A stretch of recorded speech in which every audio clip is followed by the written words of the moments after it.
tí mo ń mórí bọ́m̀bẹ̀ ni pé ànábì Yusuf ọ̀jọ́ra rẹ̀ lójú nínú ìmánì pé àwọn ta ni kóbìnrin ọba pè mí kọ́ bá lójú bẹ́ẹ̀ lọ ànábì Yusuf sọ pé wa ma ubari'u nafsi inna nafsa la'amaratun bis-su'i illa ma rahima rabbi. ànábì Ọlọ́run Yusuf ní pé èmi gan fúnra mi ń lè sàfọ́mọ́ èmi ara mi pé kò síbi ìṣe jẹ́ torí pé inna nafsa la'amaratun bis-su'i ẹ̀mí tẹ́rì yẹn ní mo pani láṣẹ aburú ni illa ma rahima rabbi àfẹ́tọ́lọ́ba àlekẹ́ ọlá mi bá kẹ́ so tẹ́yìn bá lè gbìyànjú tẹ́ ìbàjẹ́ yẹn tẹ́ẹ̀rì tẹ́ẹ̀sẹ̀ ẹ̀ ń bẹ lẹ́ni tí ó bẹ lábẹ́ ìbòjì àríṣọ́ ọlọ́run bá àlekẹ́ ọlá lọ́jọ́ tí ò ní sí ìbòjì yẹn kẹ́yà fi ìbòjì ọlọ́run bá al-Hayyul Qayyum so ó wá dọwọ́ wa ó dọwọ́ ọkùnrin ó dọwọ́ obìnrin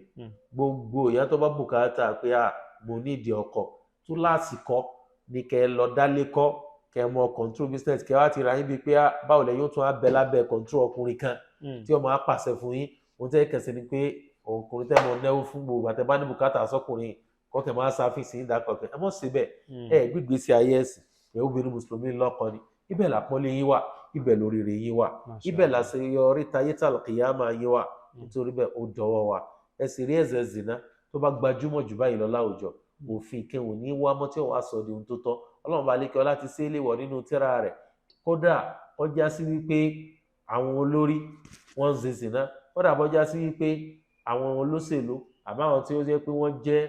ajẹ́lẹ̀ àbáwọn aṣojú ìjọba kí wọ́n máa lọ fún inspection kí wọ́n máa lọ fún meeting kódà kí wọ́n máa fobìnrin sí wọn lálejò kò ní torí ẹ̀sọ́ sí náà di ohun tó tọ́ títí lọ́jọ́ gbèrè al-qiyama orúkọ Ànábì sallallahu alaihi wasallam lànà bí gbẹ̀yìn Al-Qur'ani ní tírà gbẹ̀yìn omi ò ní wá mọ́ kò sí tírà kan tí wọ́n ti wá sọ pé kódà kọjá sí pé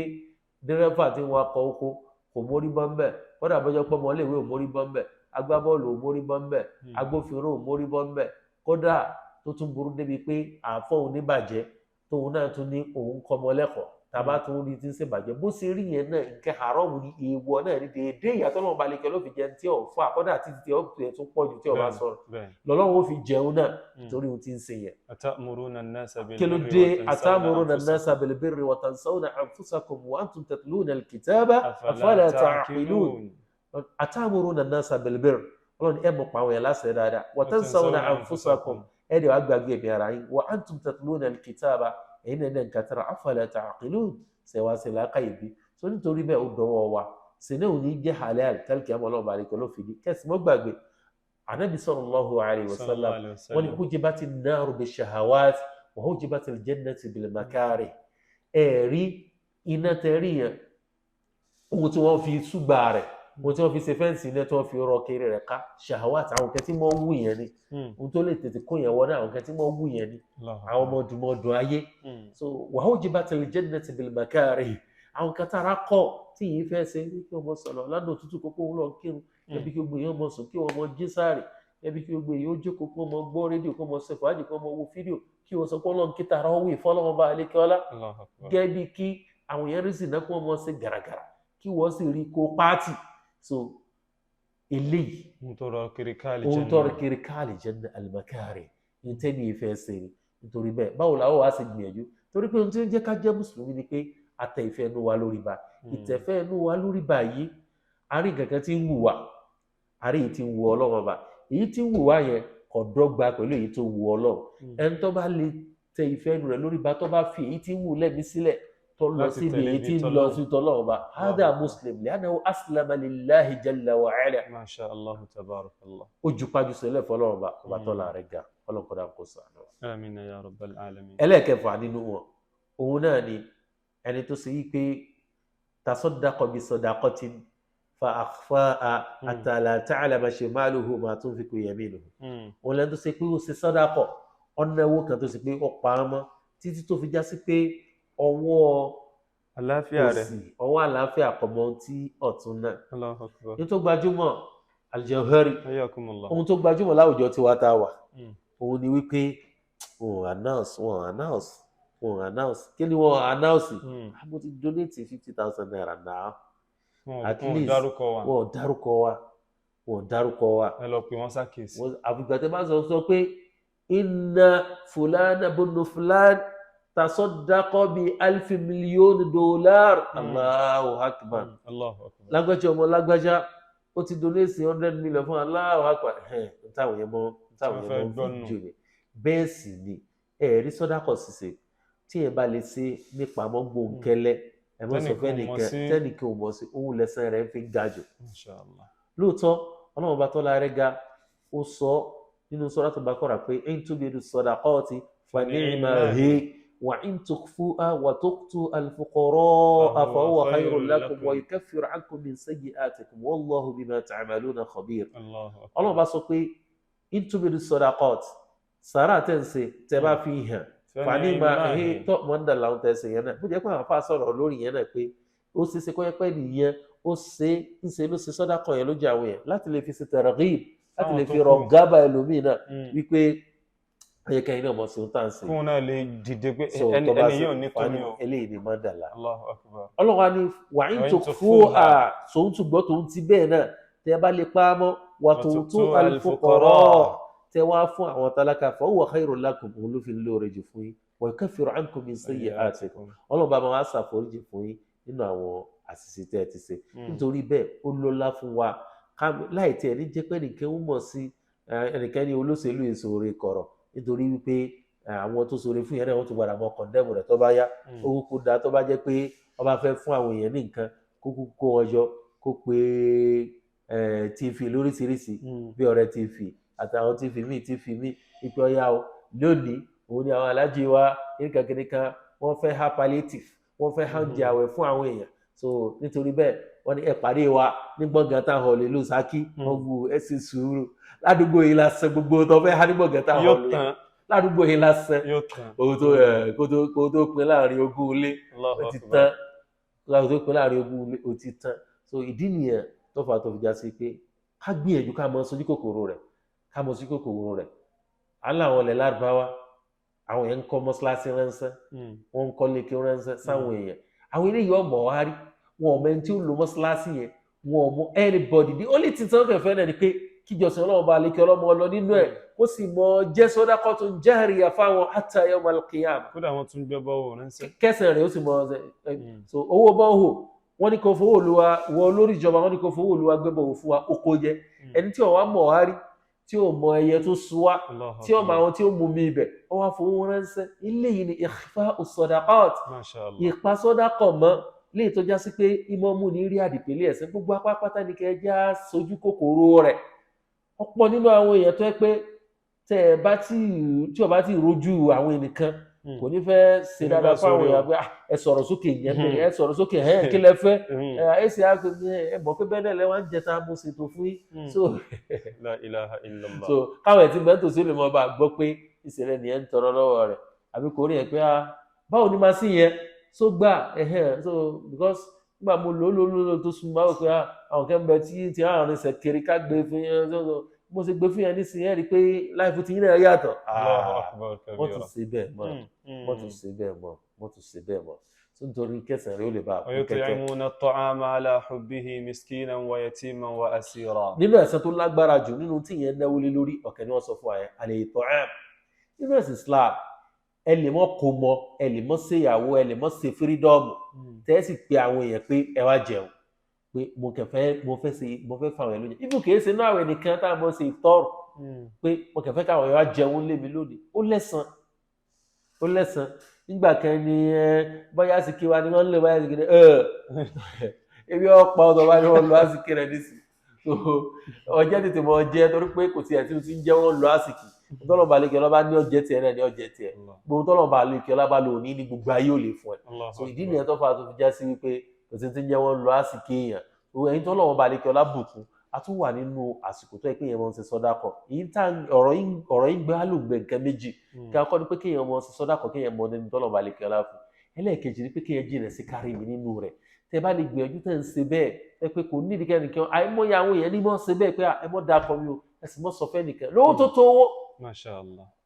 mo ń bí Ọlọ́run bá subhanahu wa ta'ala kọ́lọ́run kó bá mi ṣàforíjì fún ẹni mi kan mo ti délé wọn láàárọ̀ yìí so Alhaji Maruf lóyìí tọ́já sí wípé àyàmú ẹlòmíì ó sọ pé òun ní problem láti Nàìjíríà níbi ìbàdàn ilé tó yẹ pé owó tó tó a ní problem káṣá ní kiri yóò sì fi ránṣẹ́ sọ láì jẹ́ pé yóò sì sọ fún kókó mọ̀ sọ̀fẹ́ nìkan àìmọye ìgbà tó lọ́n padà mú ẹni yìí kò láì àìmọye àṣírí ló tún pé àti tẹ̀ ń fún lágbájá náà lówó àti ń fún lágbájá náà lówó on monthly basis. Allahu akbar. Subhanallah alazim nínú sálárì rẹ̀ náà tó yẹ pé outside the country tí ló mo wà sì jẹ́ kẹ́dọ̀ so ó ọlọ́run sì kan mọ̀ sí. place àwọn èèyàn sórí payroll tí ó sì jẹ́ káàrin kẹ̀kẹ́ ọmọ ọ̀ tó yẹ pé àjọ ọmọ rìn báyẹn ni kí o ní sọ fẹ́ nìkẹ́ pé ń fẹ́ mi lówó tó yẹ pé ìgbà tí títán dé làwọn èèyàn ṣe sọ pé à ń fẹ́ mi náà lówó fẹ́ mi náà lówó fẹ́ mi náà lówó fẹ́ mi náà lówó sẹ́ńtọ́nà balẹ̀kẹ́ ọlá kó ayé lé lọ ṣùgbọ́n tí ò kó jọ ṣáàbù nasha'a fi ibadati rabbi ọlọ́run balẹ̀kẹ́ ọlá là ń bẹ̀ kọ́lọ́ dàgbà mi ṣàforíjì fún ọ̀pọ̀lọpọ̀ àwọn ọ̀rọ̀ yìí mo rí lára rẹ̀ kó tó kúrò láyé wallahi alazim kọ́lọ́ kó dàgbà sànù wa. Ibi tá a ti lọ òun ni wípé ká gbìyànjú ká rí pé à ń ṣe ikfa'u sadaqat ká mọ̀ sí sọ́dákọ̀ ká sì mọ̀ jẹ́ ọjọ́ ti kárí mi bákan náà ní parí èyí tá a ní sallallahu alaihi wasallam mention gbẹ̀yìn òun náà ni wa rajulun dhakara Allaha khaliyan fafadat 'aynahu arákùnrin kan tó ṣe pé ìgbà tó jókòó báyìí wọ́n rántí Ọlọ́run bá lékè ọlá lójú rẹ̀ bá dá mi jẹ ìrántí Ọlọ́run bá lékè ọlá tá a gbà lérò bí báyìí ó ní í ṣe pẹ̀lú pé ó wo bọ́ọ̀lù Ọlọ́run bá lékè ọlá ti ṣẹ̀dá sánmà tilẹ̀ tí nǹkan kẹ́ ò sì yí gẹ́ńbẹ̀ báwo ni ilẹ̀ ń ṣe ń sún báwo ni ilẹ̀ ń ṣe ń mọ́ Ọlọ́run bá ń rìn ìrun rọ̀ òjò fún wa Ọlọ́run bá subhanahu wa ta'ala àánú rẹ̀ tún wá pọ̀ lórí wa tó bá jẹ́ sí pé àbámọ́ ń sanwó ọ̀rọ̀ tá a mọ̀ ń sọ láti jọ́ yìí gẹ́gẹ́ bá àwọn oní nẹ́tíwọ́ọ̀kì ṣe mọ́ ń gbowó lórí káàdì tá a bá lò nínú ìpè ọ̀rọ̀ wo la bá ọ̀pọ̀lọpọ̀ wa ni bá ti fẹ́ dùn nítorí pé àìlówó lọ́wọ́ ní jẹ́ kí n lè sọ̀rọ̀ nígbà yẹn so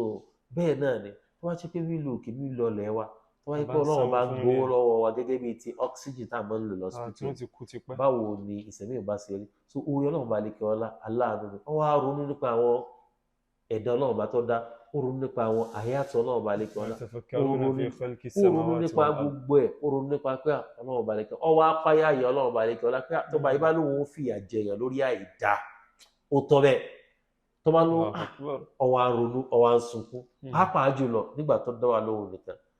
wọ́n ní máa tọ́ bá ta hàrí ìdùnnú walau kunta wahdaka lakana atyab ẹkún tó ń sun lójú gbogbo àwọn èèyàn yìí nìsín bóyá nǹkan kọ̀ọ̀rọ̀ náà làwọn èèyàn tó ń sọ lọ́wọ́ ohun tó mọ̀ dáa ni ṣùgbọ́n tó bá fi jẹ́ pé wọ́n nìkan lọ bẹ tí ó rẹ pé lakana atyab kò bá jẹ́ pé lẹ́yìn gẹ́gẹ́ ló fi ń dáa jù tó torí bẹ́ẹ̀ àwọn ìbádà tí wà kọ́ ló dákun mọ́ sí ẹni ti kárí mi. lákòótán ni pé ẹni àkọ́kọ́ òun lẹ́nu tó ṣe pé aṣáájú tó jó déédéé ẹ̀kejì ọ̀dọ́ tó pilẹ̀ gbèsè ayé rẹ̀ lórí mọ́jú tẹ̀lé Ọlọ́run bá lè kí ọlá ẹ̀kẹta ẹni tẹ̀mí rẹ̀ sọmọ́ mọ́ṣáláṣí tí ń retí irun kẹlẹ́yìn irun mi ẹ̀kẹrin èèyàn méjì tó nífẹ̀ẹ́ ara wọn torí tọ́lọ́run tí wọ́n pàdé lórí ẹ̀ tí wọ́n pínyà lórí ẹ̀ ẹ̀karùn ẹni tó obìnrin arẹwà pé tó kọ́ wá sí ìbàjẹ́ obìnrin arẹwà tó tún nípò tó lóun páyà Ọlọ́run bá lè kí ọlá ẹlẹ́ẹ̀kẹfà náà tí ọbẹ̀ ń gbé ibi ìbòjì ẹni tó ṣe pé ó ṣe sàárà ní ti pamọ́ tó ṣe pé òsì òfin mọ́ tí ọ̀tún ná ẹlẹ́ẹ̀keje òun lẹ́nu tó ṣe pé ọ̀dọ̀ Ọlọ́run bá lè kí ọlá rántí ní òun nìkan so àwa ti ṣàlàyé pé gbogbo àwọn tá à ń sọ yìí kése pé nígbà tó ń dákọ rọ́jòlù kése pé bọ́kùnrin kan bẹ́ẹ̀ lọ́wọ́ fún obìnrin náà àfi ipò tí obìnrin kì í bá jẹ nínú àwọn tí a ti kà kalẹ̀ so gbogbo àwọn méjèèjì tá a sọ yìí òun náà ni Al-Imam Abu Shama náà ni wọ́n kó jọ nínú orin wọn tí wọ́n sọ yìí pé wa qala nabiyyul Mustafa inna sab'atan yudhilluhumullahu al-'azimu bidhillihi muhibbun afifun nashi'un mutasaddiqun wa baki musalli wal imamu bi'adlihi wọ́n ní wa qala nabiyyul Mustafa inna sab'atan Ànábì sallallahu alayhi wa sallam wọ́n ní àwọn ọ̀rẹ́ yẹn méje kan bẹ́ o yuzilluhumullahu al-'azimu bidhillihi Ọlọ́run ọba tó tóbi yóò fi wọ́n sí abẹ́ ìbòjì rẹ̀ wọ́n á bẹ̀rẹ̀ sí ní ká lọ́kọ̀ọ̀kan muhibbun àwọn ètò nífẹ̀ẹ́ ara wọn torí tọ́lọ́run àfíìfòn ẹni tí wọ́n pè fún sinna tó kó abẹ́rẹ́ jánu nashi'un ẹni tó ṣe kó pilẹ̀ gbèsè ayé rẹ̀ lórí mọ́sí tọ́lọ́run ọba mutasaddiqun ẹni tó ṣe sàárà tó ń pa á mọ́ títí òsì òfin mọ́ ohun tí ọ̀tún ná wàbáàkì bákan náà ẹni tó ṣe pé ìsunkún nítorí bẹ̀rẹ̀ Ọlọ́run ọba òun lẹ́lẹ́karùn ẹ̀kẹfà musalli ẹni tó ṣe pé ọkàn rẹ̀ sọmọ́ mọ́ṣáláṣí gbogbo gbà wálé ìmáàmù bí adìlìhì bákan náà ni pé alìmáàmù adìl aṣáájú tó jẹ́ onídéédé mo ń bi Ọlọ́run bá subhanahu wa ta'ala àti mi àtẹ̀yìn kọ́lọ́n kó sí wá lọ́kàn iná tí ó bẹ lábẹ́ ìbòjì al-arsh Ọlọ́run bá subhanahu wa ta'ala lọ́jọ́ tí ò ní sí ìbòjì kankan àfi ìbòjì Ọlọ́run bá al-hayyul qayyum Ọlọ́run jẹ́ ká sóríire lọ́dà kókó gba àwọn ìbádà tiwa. آمين يا رب وصلى الله العالمين. وسلم وبارك على نبينا محمد وآله وصحبه وسلم. جزاكم الله خيرا. أكي أو الفاوى معالي الشيخ صالح مصطفى جايولا àwọn ni a ti ń jàǹfààní wọn bọ̀ wá láti bí ìṣẹ́jú mélòó kan sẹ́yìn. ẹnbẹ́lọ́wọ́n bá nínú ọlá ńlá rẹ̀ kọ́lọ́n bá lìkọ́lá kó mọ́sá bá ní sí wọn ní ẹ̀san olóore. gbogbo àná tí a tẹ́tí gbọ́ wọn báyìí kọ́lọ́n bá jọjà rẹ̀ kó sẹ́ni kọ̀ọ̀kan wọn náà lẹ́san olóore kó wá káwa kùnrin tí ó wà lábẹ́ bòjì ọlọ́wọ́n bá lọ́jọ́ tí ò ní sí bòjì kan àfi bòjì ọlọ́wọ́n bá Allahu azza wa jal. níbi ni a mọ̀ dúró lónìí a tún mọ̀ tẹ̀síwájú in kana fil umri baqiya. wa akhiru da'wana bi tawfiqillahi al-mawla anil hamdulillahi rabbil alamin. subhanaka Allahumma wa bihamdik. نشهد أن لا إله إلا أنت نستغفرك ونتوب إليك والسلام عليكم ورحمة الله وبركاته. وعليكم السلام ورحمة الله وبركاته.